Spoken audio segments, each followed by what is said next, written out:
Hi friends, welcome back to my channel. ఈరోజు మీకు ఈ సీరియల్లో ఏం జరిగిందో తెలుసుకోవాలి అనుకుంటున్నారా? అయితే వెంటనే మనం సీరియల్లోకి వెళ్ళిపోదాం. ఇక రాజ్ అయితే హడావుడిగా ఆఫీస్కి వెళ్ళడానికి బయలుదేరుతూ ఉంటాడు. రాజ్ని చూసిన కావ్య, ఈయన శ్వేత దగ్గరికి ఎంత ధైర్యంగా వెళ్తున్నారు, నా దగ్గరే ఫోన్ మాట్లాడుతున్నారు అని చెప్పి కావ్య చాలా కోపం తెచ్చుకుంటుంది. ఇక రాజ్ అయితే, వస్తున్నాను శ్వేత, నీ దగ్గరికే వస్తున్నాను, 2 నిమిషాల్లో అక్కడ ఉంటాను, ఈరోజు ఎంత ఇంపార్టెంట్ విషయమో నాకు తెలియంది కాదు అని చెప్పి రాజ్ అయితే హడావుడిగా ఇక శ్వేత ఇంటికి బయలుదేరతాడు. ఇక్కడ చూస్తే కావ్య రాజ్ని ఫాలో చేయాలి, అసలు అంత ఇంపార్టెంట్ విషయం ఏముంది అని చెప్పి కావ్య తన మనసులో అనుకుంటూ ఇక తాను కూడా రెడీ అవుతూ ఉంటుంది. ఇంతలో రుద్రాణి అయితే అక్కడికి వస్తుంది. రుద్రాణి కావ్య దగ్గరికి వచ్చి కావ్యని దగ్గర నుంచుని ఏమీ మాట్లాడకుండా కావ్యని తొంగి తొంగి చూస్తుంది. ఇక కావ్య అద్దంలో నుంచి రుద్రాణిని చూసి, ఏంటి రుద్రాణి గారు ఇలా వచ్చారు అని అడగడంతో, అది ఇందాక స్వప్న టాబ్లెట్స్ అడిగాను, అవి ఎక్కడ పెట్టావు కావ్య అని చెప్పి రుద్రాణి అయితే తడబడుతూ మాట్లాడుతుంది. ఇక కావ్య అయితే, అవి స్వప్నక గదిలోనే పెట్టాను కదా, అవి అప్పుడే చెప్పానుగా, మళ్ళీ ఇప్పుడు వచ్చారేంటి అని అడుగుతుంటే, ఓ చెప్పావు కదా, మర్చిపోయాను, సరే సరే అని అనుకుంటూ, ఏంటి అంత హడావుడిగా రెడీ అవుతున్నావు, ఎక్కడికి వెళ్తున్నావేంటి అని అడగడంతో, మీకు తెలియనట్టు కొత్తగా అడుగుతున్నారేంటి, ఆఫీస్కి వెళ్తున్నాను, ఇప్పటికీ చాలా లేట్ అయిపోయింది అని చెప్పి ఇక కావ్య రుద్రాణితో చెప్తుంది.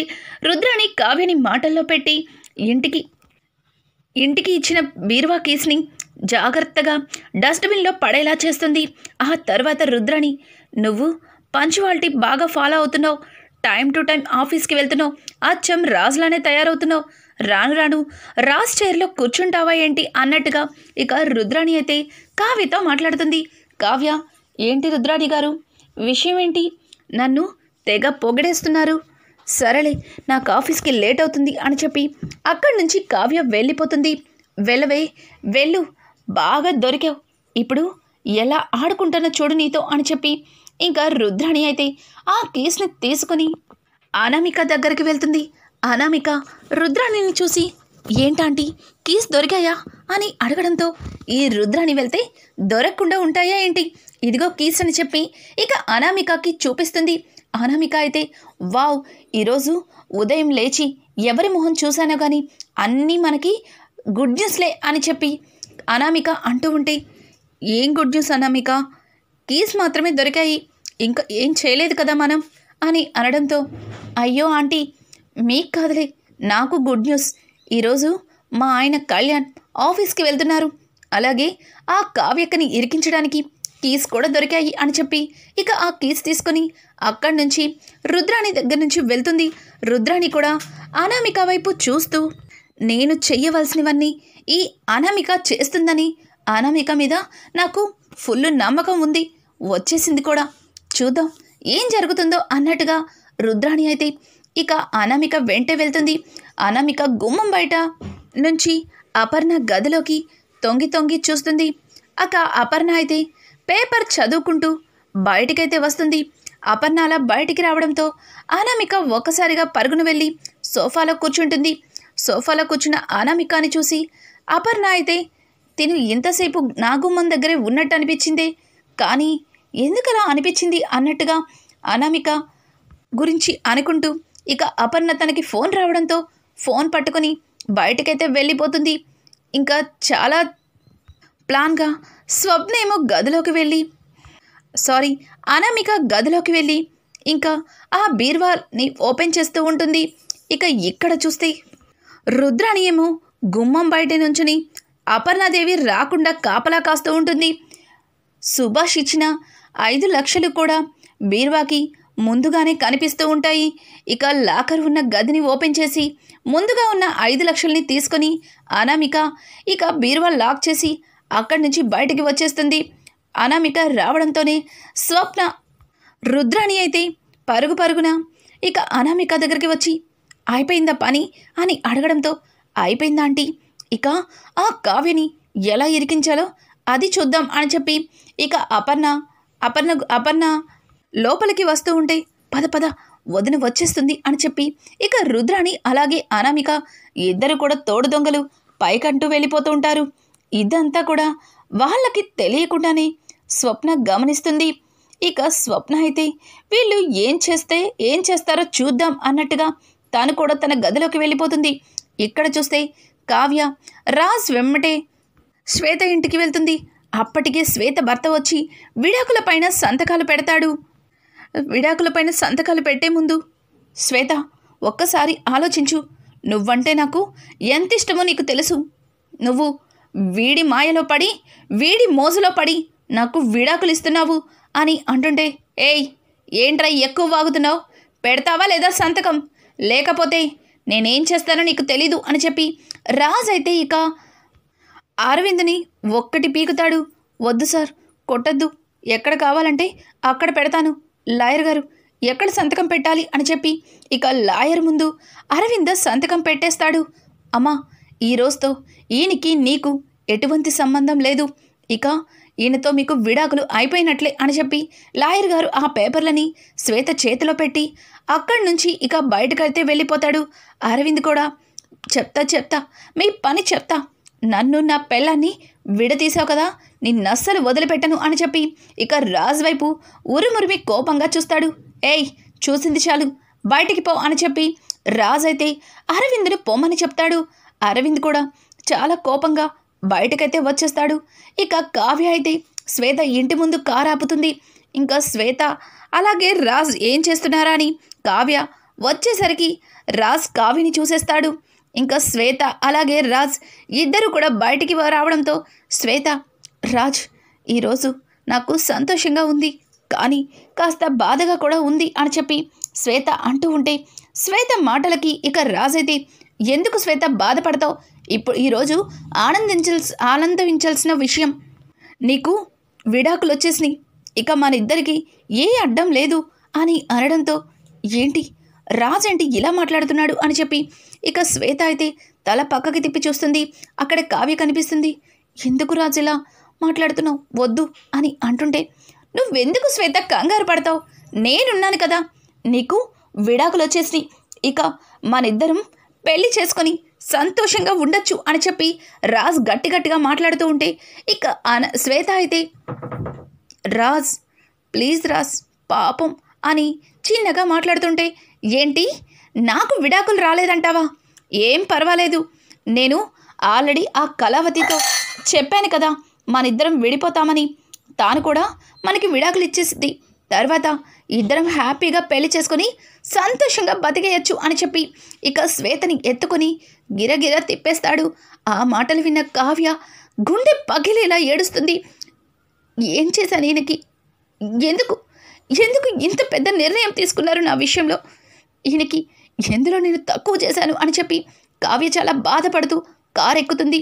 ఇక కావ్య వెళ్ళిపోవడంతో, దించు రాజ్ దించు, నువ్వు చేసేది చాలా తప్పు, నువ్వు తప్పు చేసింది కాక నీతో పాటు నన్ను కూడా తప్పు చేసేలా చేస్తున్నావు, పాపం చూడు కావ్య ఎంత బాధపడుతూ వెళ్ళిపోయిందో, ఒక భర్తతో విడిపోవడం అనేది ఒక ఆడదానికి ఎంత పెద్ద శిక్ష నీకు తెలుసా, తను నిన్ను మనస వాచ కర్మన ప్రేమిస్తుంది, అట్లాంటి అమ్మాయిని ఇలా దూరం చేసి బాధ పెడుతున్నావు, ఇది ఏ మాత్రం కూడా నాకు నచ్చటం లేదు, నేను కావ్యతో నిజం చెప్పేస్తాను అని చెప్పి శ్వేత అయితే ఇక రాజ్ని దూరంగా తోసేసి ఇంకా కావ్య గురించి అలాగే కావ్యతో నిజం చెప్తాను అని ముందు అడుగు వేయబోతుంది. ఇక శ్వేత చెయ్యి పట్టుకుని, ఆగు శ్వేత ఆగు, తను జీవితాంతం నాతో ఉండి బాధ పడే కంటే నాతో విడిపోయిన తర్వాత తనకి వచ్చే కొత్త జీవితంతో తనైనా సంతోషంగా ఉంటుంది, తనతో నేను కలిసి ఉండలేనప్పుడు జీవితాంతం నా దగ్గర తను సంతోషంగా ఎక్కడ ఉంటుంది, ఒక్కసారి ఆలోచించు, నేను తన సంతోషం కోసమే ఇవన్నీ చేస్తున్నాను అని చెప్పి రాజ్ అయితే ఇక శ్వేతతో చెప్తాడు. శ్వేత కూడా ఏమీ మాట్లాడకుండా, ఎందుకు రాజ్, ఎందుకు ఇలా చేస్తున్నావు, పోనీ నీ మనసులో ఎవరన్నా ఉన్నారా, పోనీ చెప్పు అని అడగడంతో, అదేం లేదు, కానీ కళావతి అంటే నాకు ఇష్టం లేదు, తనతో జీవితాన్ని పంచుకోవాలి అని నేను అనుకోవట్లేదు అని చెప్పి రాజ్ అయితే ఇక శ్వేతతో చెప్పి తను ఆఫీస్కి లేట్ అవుతుందని ఆఫీస్కి అయితే బయలుదేరతాడు. ఆఫీస్కి వెళ్ళిన కావ్య చాలా దిగాలుగా కూర్చుంటుంది. కావ్యని చూస్తున్న కళ్యాణ్ అయితే, వదినా ఏమైంది వదినా, అంత దిగాలుగా ఉన్నారు, అసలు మీరెక్కడికి వెళ్ళారు ఆఫీస్కి రాకుండా ఇంతసేపు ఎక్కడ ఉన్నారు అని చెప్పి కళ్యాణ్ అయితే ఇక కావ్యని అడుగుతూ ఉంటాడు. కావ్య చచ్చిపోవాలనిపిస్తుంది కవిగారు, చచ్చిపోవాలనిపిస్తుంది. నేను నేను ఇంకా ఎందుకు బతికున్నానా అనిపిస్తుంది అని చెప్పి కావ్య మాట్లాడుతూ ఉంటే ఇంకా కళ్యాణ్ అయితే వదిన ఏం మాట్లాడుతున్నారు, అసలు చచ్చిపోవడం ఏంటి? రాక నేను ఈ రోజుకే ఆఫీస్కి వచ్చాను. ఆఫీస్కి వచ్చేసరికి మీరు అన్నయ్య ఇక్కడ కనిపించలేదు. కానీ ఎక్కడికి వెళ్ళారో తెలియక ఇందాకటి నుంచి మీ ఫోన్కి ట్రై చేస్తున్నాను. చెప్పండి వదిన ఏం జరిగింది అని చెప్పి ఇంకా కావ్యని అడుగుతూ ఉంటే కావ్య జరిగిందంతా కూడా కళ్యాణ్కి చెప్తుంది. కవిగారు నాకు ఎందుకో ఈరోజు ఆఫీస్లో ఉండాలనిపించట్లేదు, నేను ఇంటికి వెళ్తున్నాను అని చెప్పి ఇక కావ్య అయితే ఇంటికైతే బయలుదేరుతుంది. ఇంటికి వెళ్ళిపోయిన కావ్యని చూసి ఇంట్లో కుటుంబం మొత్తం చాలా ఆశ్చర్యంగా చూస్తారు. ఇక ఇక్కడ చూస్తే రాజ్ ఆఫీస్కి వచ్చి కళావతి ఎక్కడ అన్నట్టుగా అటు ఇటు చూస్తాడు. కానీ కావ్య అక్కడ కనిపించదు. కళ్యాణ్ ఉంటాడు. కళ్యాణ్ చూసిన రాజ్, రే కళ్యాణ్ నువ్వేంట్రా ఆఫీస్కి అని అడగడంతో రావాల్సి వచ్చింది. అయినా నువ్వు చేసేదేమీ బాగాలేదన్నయ్య, అసలు నువ్విలా చేస్తావని అస్సలు అనుకోలేదు. కానీ ఎందుకన్నయ్య, ఎందుకు ఇలా చేస్తున్నావు, ఎందుకు వదిన్ని బాధ పెడుతున్నావు అని చెప్పి రాజ్తో కళ్యాణ్ మాట్లాడుతుంటే, ఓ అయితే నీకు అంత తెలుసనమాట, నీకు తెలుసు కదా, ఇంకా నేనేం చెప్పక్కర్లేదేమో అని అడగడంతో, అన్నయ్య నువ్వు చాలా పెద్ద తప్పు చేస్తున్నావు. వదిన చాలా మంచిది, నువ్వంటే తనకి చాలా ఇష్టం, నీతో సంతోషంగా ఉండాలని ఎంతో ఎదురు చూస్తుంది. ఇంట్లో ప్రతి ఒక్కరిని కూడా అర్థం చేసుకుంటుంది. అందరి సంతోషం కోసం తన సంతోషాన్ని చంపుకొని అందరికీ ప్రేమనిచ్చేది వదిన. కానీ నువ్వు నీ సంతోషం కోసం, నీ ఆనందం కోసం వదిన నుంచి విడిపోవాలి అనుకుంటున్నావే, అది నాకు ఏమాత్రం కూడా నచ్చలేదు. ఎలా అన్నయ్య, ఎలా ఇలా మాట్లాడుతున్నావు? అసలు నువ్వు నిజంగానే వదినతో విడిపోవాలి అనుకుంటున్నావా? చెప్పన్నయ్య అని చెప్పి కళ్యాణ్ అయితే ఇక రాజ్ని నిలదీస్తాడు. రాజ్, చూడు కళ్యాణ్, నీకిదంతా అనవసరం, ఇది నా పర్సనల్ విషయం, ఇందులో తల దూర్చకు అని అనడంతో ఇక కళ్యాణ్ అయితే ఒక్క మాట మాట్లాడకుండా తను ఆఫీస్ నుంచి బయటకైతే వెళ్ళిపోతాడు. ఒక్క క్షణం రాజ్ అన్న మాటలు కాస్త ఫీల్ అవుతాడు. అనవసరంగా కళ్యాణ్ పైన నోరు జారానే అని చెప్పి రాజ్ చాలా బాధపడతాడు. ఇంకా ఇక్కడ చూస్తే ఇంట్లో వాళ్ళందరూ కూడా కావ్య రావడానికి కారణమేంటా అని తెలుసుకోవడానికి, అమ్మ కావ్య ఏమైందమ్మా, ఆఫీస్ నుంచి ఇంత త్వరగా వచ్చేసావేంటి అని చెప్పి ఇంద్రాదేవి అడగడంతో, నాకు బాగా తలనొప్పిగా ఉంది అమ్మమ్మ గారు, అందుకే వచ్చేసాను అని అనుకుంటూ తన గదిలోకి వెళ్ళిపోతుంది. ఇప్పుడు తలనొప్పి చిటికలో ఎగిరిపోతుంది. మా సుభాష్ అన్నయ్య వచ్చి నిన్ను డబ్బులు అడిగిన తర్వాత అప్పుడు ఏం సమాధానం చెప్తావో చూస్తాను అని చెప్పి ఇక అపర్ణ వైపు చూస్తూ, కోడల్ని నెత్తిన పెట్టుకుని పెత్తనమిచ్చావు కదా, ఇప్పుడు ఏం జరుగుతుందో నీకు కూడా అర్థమవుతుంది అన్నట్టుగా రుద్రాని మొహం పెట్టుకుని అక్కడి నుంచి వెళ్ళిపోతుంది. ఇక ఆఫీస్ నుంచి అయితే కళ్యాణ్ అలాగే రాజ్ కూడా వచ్చేస్తారు. వాళ్ళిద్దరిని చూసిన కుటుంబం, ఏంటి ఈరోజు కళ్యాణ్ ఇలా ఉన్నాడు అన్నట్టుగా అనామిక కళ్యాణ్ దగ్గరికి వెళ్తుంది. కళ్యాణ్ అని చెప్పి తన చెయ్యి పట్టుకోబోతుంటే కళ్యాణ్ అయితే అనామిక చెయ్యిని వదిలించుకొని వాష్రూంలోకి వెళ్ళిపోతాడు. ఏమైంది కళ్యాణ్కి ఇలా ఉన్నాడు అని చెప్పి అనామిక అనుకుంటుంది. ఇక వాష్రూమ్ నుంచి బయటికి వచ్చిన కళ్యాణ్ దగ్గరగా వెళ్తుంది అనామిక. చూడు అనామిక, నాకు చాలా చిరాగ్గా ఉంది, దయచేసి కొంచెం దూరంగా ఉంటావా అని చెప్పి కళ్యాణ్ అయితే అనామికని దూరంగా నెట్టి తను బయటికి వెళ్ళిపోతాడు. అనామికకైతే ఏమీ అర్థం కాదు, ఏమైంది ఈరోజు కళ్యాణ్కి ఇలా మాట్లాడుతున్నాడు, ఎప్పుడు కూడా నేను దగ్గరకు వస్తానా అని ఎదురు చూసే కళ్యాణ్ ఎందుకు నన్ను ఇంత అసహించుకుంటున్నాడు, ఇంత చిరాకు పడుతున్నాడు అని చెప్పి ఇక అనామిక అయితే అనుకుంటుంది. ఇక్కడ చూస్తే కావ్య ఎప్పట్లాగానే తను ఎప్పుడు ఎలా ఉంటుందో అలాగే ఇంట్లో అన్నీ కూడా అందరికీ పెట్టేసి ఇక అందరితోని నార్మల్గానే మాట్లాడుతుంది. ఇదేంటిది, ఇంత జరిగినా ఇంత క్యాజువల్గా ఎలా ఉంది అని చెప్పి రాజ్ అయితే ఇక కావ్యని చూసి ఆశ్చర్యపోతాడు. భోజనాలు పూర్తయిన తర్వాత గదిలోకి వచ్చిన కావ్యతో, చూడు నీకు నాకు సెట్ కాదు కానీ నాకు విడాకులు ఇచ్చేసే అని చెప్పి రాజ్ కావ్యని చాలా క్యాజువల్గా విడాకులు అడుగుతాడు.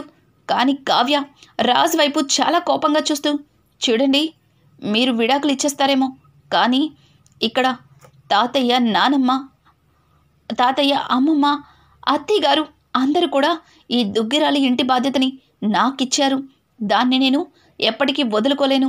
నేను విడాకులు ఇవ్వను అనుకుంటూ కావ్య చాలా కోపంగా మొహం పక్కకు తిప్పి పడుకుంటుంది. కావ్య అలా పడుకోవడంతో రాజ్కి ఒక్క క్షణం ఏమీ అర్థం కాదు. ఇదేంటిది? ఇది ఏడుస్తూ కృంగిపోయి కుమిలిపోయి ఎమ్మటే విడాకులిచ్చి ఇక్కడి నుంచి వెళ్ళిపోతుంది అనుకుంటే రివర్స్లో విడాకులు ఇవ్వను అంటుందేంటి అసలు ఇది అని చెప్పి రాజ్ అంటుంటే ఇక కావ్య అయితే ఆలోచించింది చాలు, పడుకోండి, గుడ్ నైట్ అని అనుకుంటూ కావ్య లైట్ ఆఫ్ చేస్తుంది. రాజ్ అయితే చెప్తా ఎలా విడాకులు ఇవ్వవో నేను చూస్తాను, ఇంకా ఇంకా ఇంకా ఇంకా నీకు ఎలా బాధ పెట్టాలో కూడా నాకు తెలుసు అని చెప్పి రాజ్ తన మనసులో అనుకుంటాడు. ఇక ఉదయాన్నే కావ్య అందరికీ టీలు ఇస్తూ ఉంటుంది. ఇంతలో సుభాష్ అయితే, అమ్మ కావ్య, నిన్న 5 లక్షలు ఇచ్చాను కదా, దాన్ని తీసుకురామ్మా, ఈరోజు మేనేజర్ వస్తాడు అని చెప్పి ఇంకా సుభాష్ అయితే కావ్యని 5 లక్షలు తీసుకురమ్మంటుంది. అలాగే లాకర్ ఉన్న గదిలోకి వెళ్ళి కావ్య కీస్ ఓపెన్ చేసి చూస్తే అక్కడ 5 లక్షలు కనిపించవు. కావ్య చాలా కంగారుగా బయటికి వచ్చి, అత్తయ్య గారు, అక్కడ గదిలో 5 లక్షలు పెట్టాను, అది కనిపించట్లేదు అని చెప్పి భయంగా చెబుతూ ఉంటుంది.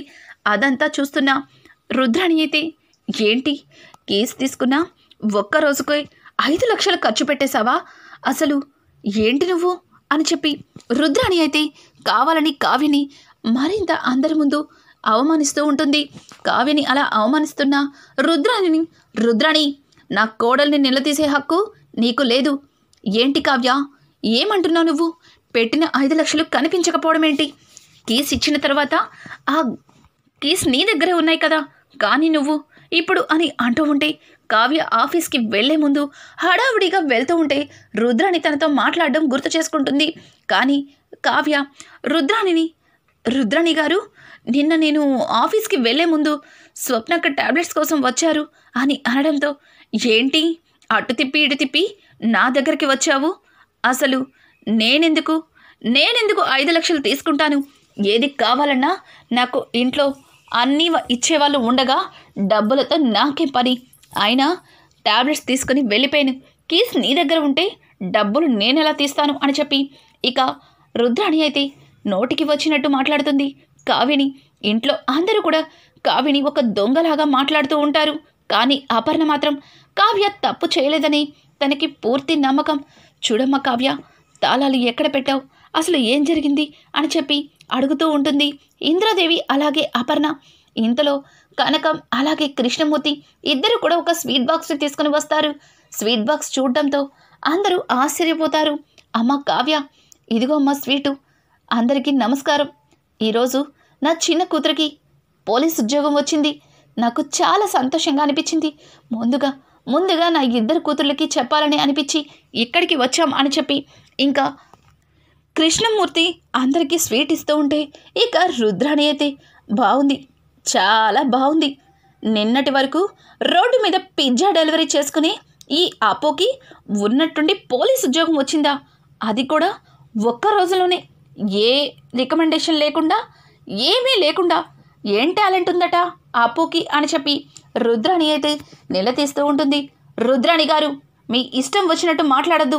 తన టాలెంట్కి ఆ ఉద్యోగం వచ్చింది, కానీ మీరిలా తనని ఇన్సల్ట్ చేయడం నాకు నచ్చలేదు అని చెప్పి ఇక కావ్య అంటుంటే, షటప్ కావ్య, ఇక్కడే నువ్వు దొరికిపోయావు. నీ చెల్లెలి ఉద్యోగం కోసం 5 లక్షలు లంచంగా ఇచ్చావు. ఇప్పుడేమో ఏమీ తెలియనట్టు అందరి దగ్గర నిలబడ్డావు. పైగా ఆ 5 లక్షల గురించి అడిగితే నువ్వొచ్చావు, నువ్వు మాట్లాడావు అని చెప్పి నన్ను ఇన్వాల్వ్ చేస్తున్నావు. అసలు నీ కంటికి నేను ఎలా కనిపిస్తున్నాను? నేనేమన్నా బస్తీ నుంచి వచ్చాననుకుంటున్నావా ఏంటి అని అడగడంతో అదే టైంలో స్వప్న ఎంటర్ అవుతుంది. అవును, మేము బస్తీ నుంచే వచ్చాం, కానీ అలా దొంగతనాలు చేసే అలవాటు మాకు లేదు. చిన్నప్పటి నుంచి ఇదే ఇంట్లో పెరిగారు కదా, మరి ఇలాంటి బుద్ధి మీకెలా వచ్చింది అత్తయ్య అని అడగడంతో ఒక్కసారిగా స్వప్న గజ వణుకుతుంది. ఇక అనామిక అయితే, ఏం మాట్లాడుతున్నారు? ఆంటీ మీదే నిందలు వేస్తున్నావు, తను మీ అత్త, అది మర్చిపోకు అని అనడంతో, షటప్ అనామిక, నువ్వు రిచ్ ఫ్యామిలీ నుంచి వచ్చానని తెగ విర్రవీగుతున్నావు కదా. అసలు రిచ్ ఫ్యామిలీలో ఇంత చీప్గా బిహేవ్ చేస్తారని అస్సలు అనుకోలేదు. దొంగతనం చేయడానికి సిగ్గు లేదా అని చెప్పి స్వప్న అయితే ఇక అనామిక చెంప పగల కొడుతుంది. అనామికకి ఏమీ అర్థం కాదు. ధాన్యలక్ష్మి, ఏయ్ ఏంటే నా కోడల మీద చేయి చేసుకుంటున్నావు, పిచ్చి పిచ్చిగా ఉందా అని చెప్పి ఇక ధాన్యలక్ష్మి అయితే స్వప్న దగ్గరికి వస్తుంది. ఆగు ధాన్యలక్ష్మి. ఏం స్వప్న, ఇలా అనామిక మీద చేయి చేసుకునేటప్పుడు నీ దగ్గర సాక్ష్యం ఉందా, ఎందుకు తొందరపడ్డావు అని చెప్పి రాజ్ అయితే ఇక స్వప్నని అడుగుతాడు. స్వప్న, చూడు రాజ్, నేనేమీ తొందరపడలేదు. నాకు తెలుసు, మా అత్త గురించి పూర్తిగా నాకు తెలుసు. కావ్య గదిలోకి వెళ్ళినప్పుడే మా అత్తని నేను గమనించాను. అందుకే మొత్తం వీడియో తీశాను. ఒక్కసారి వీడియో చూడండి అని చెప్పి ఇక తను వీడియో అయితే ఇంట్లో అందరికీ చూపిస్తుంది. అది చూసిన కుటుంబం ఒక్కసారిగా షాక్ అయిపోతుంది. అలాగే ధాన్యలక్ష్మి కూడా సిగ్గుతో తల ఉంచుకుంటుంది. అనామిక అలాగే రుద్రాణి చేసిన పనికి అపర్ణ కోపంతో రగిలిపోతుంది. ఛీ, ఎన్నిసార్లు చెప్పినా నీకు సిగ్గు లేదా? ఎంతైనా నువ్వు ఒక గుమస్తా కూతురువని ప్రూవ్ చేసుకున్నావు. ఎప్పుడైనా ఈ దుగ్గిరాల కుటుంబ ఆడపడుచులా ఒక్కసారైనా ఆలోచించావా? ఇంత చీప్ బుద్ధి, ఇంత దొంగ బుద్ధి ఎక్కడి నుంచి వచ్చాయి? అనవసరంగా అందరూ నా కోడల్ని నిందించారు. నాకు తెలుసు నా కోడలు ఏ తప్పు చెయ్యదని అని చెప్పి కావ్యనైతే అపర్ణ ఫుల్గా సపోర్ట్ చేస్తుంది. ఇదంతా చూసిన కనకం అలాగే కృష్ణమూర్తి చాలా సంతోషిస్తారు. ఇక అలాగే రాజ్ అయితే కాస్త ఆశ్చర్యపోతాడు. రానున్న ఎపిసోడ్స్ మరింత ఇంట్రెస్టింగ్గా మారబోతున్నాయి. ఈ వీడియో మీకు నచ్చినట్టయితే లైక్ చేసి సబ్స్క్రైబ్ చేసుకోవడం మాత్రం మర్చిపోకండి friends. Thanks for watching. Hi friends, welcome back to my channel. ఈరోజు మీకు ఈ సీరియల్లో ఏం జరిగిందో తెలుసుకోవాలి అనుకుంటున్నారా? అయితే